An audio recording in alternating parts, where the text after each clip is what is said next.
Bonjour, le réveillon de Noël s'est bien passé pour moi. J'étais avec ma famille en Angleterre. J'en profite pour vous lire quelques textes que j'ai écrits durant mon voyage, durant mes vacances. Donc ce sont des textes en fait qui sont un peu de nature surréaliste. Donc en fait je vais vous lire les résumés. La musique de Rachmaninoff, le monsieur dans la piscine, la noyade du président, des rêves étranges, le sport de combat, se promener à Toulon, le rêve d'avoir des animaux, la vie d'Anna, les émotions tuées, la solitude de la reine. Donc ce sont des textes qui tendent à essayer de se manifester donc par le surréalisme. Qu'est-ce que c'est le surréalisme? C'est en fait on décrit un intérieur de nature ordinaire et on essaye de faire surgir un peu du merveilleux, un peu du fantastique dans un univers normal, tout à fait ordinaire. C'est ce qu'on appelle le surréalisme. Le surréalisme en France, ça peut être Salvador Dali, André Breton. euh, c'est le début du XXe siècle et c'est l'idée de faire en fait jongler les formes, jongler les mots en faisant venir du fantastique, du merveilleux, de l'onirique dans un décor plutôt stable et réel. Donc je vais vous lire quelques textes où j'ai essayé d'exprimer le surréalisme et je devrais peut-être les retravailler. La musique de Rachmaninoff a quelque chose d'onirique. Les grandes envolées de tri, de andante d'adagio et de allegro. C'est une musique cérébrale, mathématique et maîtrisée. Quand je la jouais, je me sentais belle. Je sentais l'amour de la passion, la folie du jeu, la fougue du romantisme. Malheureusement, je n'ai plus de professeur. Alors le piano dort, il est en hibernation. Il attend le grand maestro qui le ressuscitera. En attendant, je rejoue des morceaux d'enfance, des scénettes brèves et nobles, pour retrouver la joie des premiers moments de piano. Ma mémoire plonge dans les souvenirs.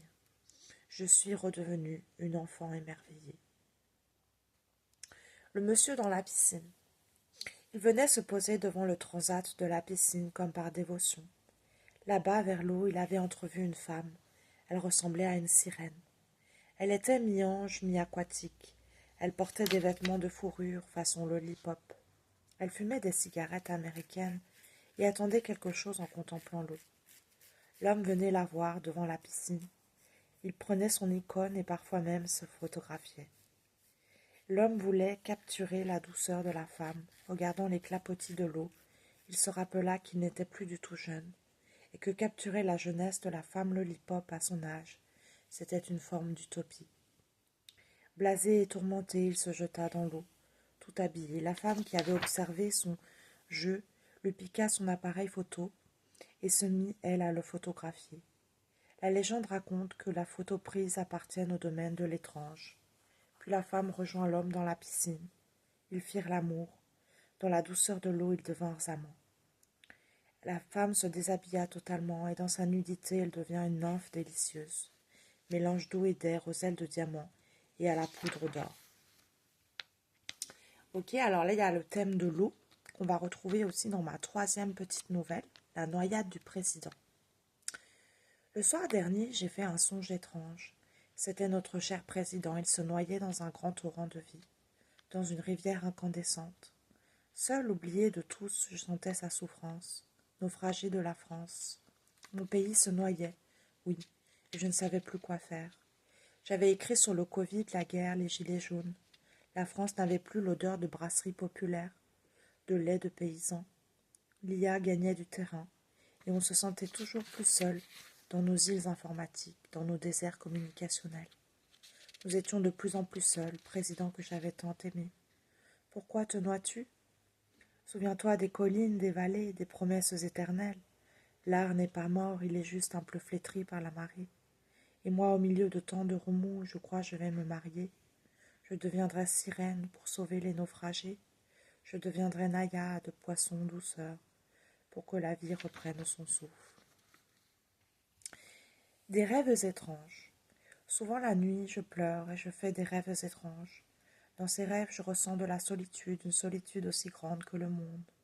Aucun dulciné ne m'attend guère plus. Je ne me souviens plus vraiment.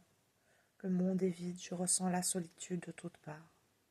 Quand je bois mon café aux terrasses hasardeuses de la ville, dans mon lit, dans ma, dans ma maison, puis après je reprends à la solitude de l'homme que j'ai aimé, puis je relativise car sa solitude semble encore plus grande que la mienne. Hanté par ses démons, il semble vivre dans une tour d'ivoire. J'ai essayé de lui faire coucou et de me blottir dans ses bras, mais il n'a pas voulu de me baiser, alors il est prisonnier de lui-même, comme un monstre sans miroir, comme un prince otage des femmes. Je l'aime de l'infini, et notre amour est une rivière de lune, un souffle lointain, une rengaine devenue métaphore de vie. Alors là, on voit, il y a le thème qui revient, il y a le thème de l'eau, avec la noyade, l'homme dans la piscine. Il y a le thème du rêve. Je suis quelqu'un qui fait beaucoup de rêves, et ces rêves m'aident à exprimer des imaginaires. Le sport de combat. Je pratiquais un sport de combat pour pallier à la solitude. En me battant sur le dojo, je me battais contre la vie disparaissante, les destins échoués, les abandons masculins. Je brandissais la vie à bras-le-corps. Je me révélais vaillante, courageuse, battante. Je n'avais pas une grande coordination, j'étais dyspraxique. J'apprenais avec lenteur mes dignités et chaque partenaire affronté apparaissait comme un destin à saisir. Je ne sais pas où la vie me mènera. Tout ce que je sais, c'est qu'il faut se battre encore et encore, ne jamais renoncer, pour être le courage incarné, pour être la résilience, pour être le choix de la vie et non de la mort. Se promener à Thonon. J'aimais me promener à Thonon, parcourir la ville en soif d'aventure, en soif de découverte. J'y croisais les mendiants à qui j'offrais des choses matérielles, les ouvriers sur leur chantier qui chantaient au travail, les travailleurs entre deux rendez-vous, les fashion victimes ou encore les promeneurs de chiens.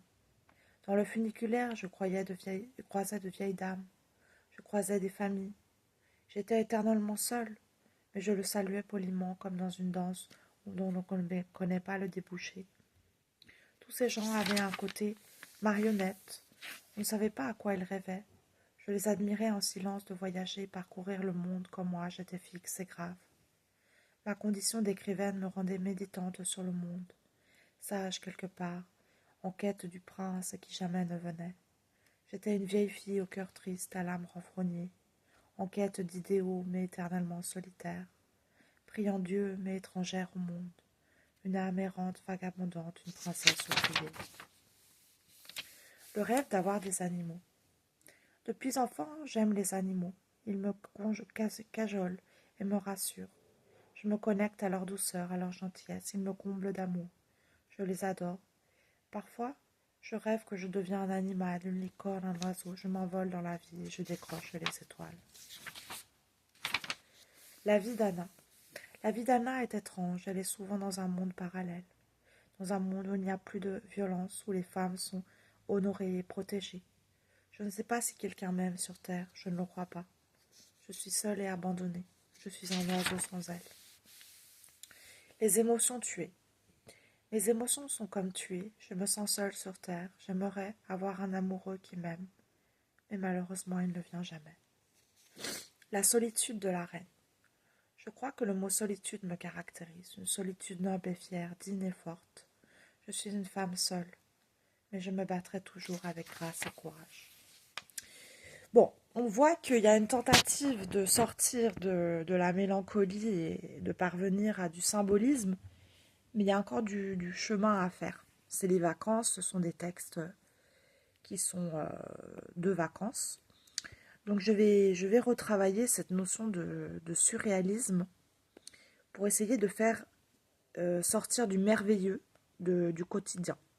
Parce que là, on voit que bon, les textes sont assez ancrés dans le quotidien. Ça peut être encore plus extrapolé, on va dire. Voilà, je vous souhaite un joyeux Noël et une bonne préparation de réveillon. À bientôt.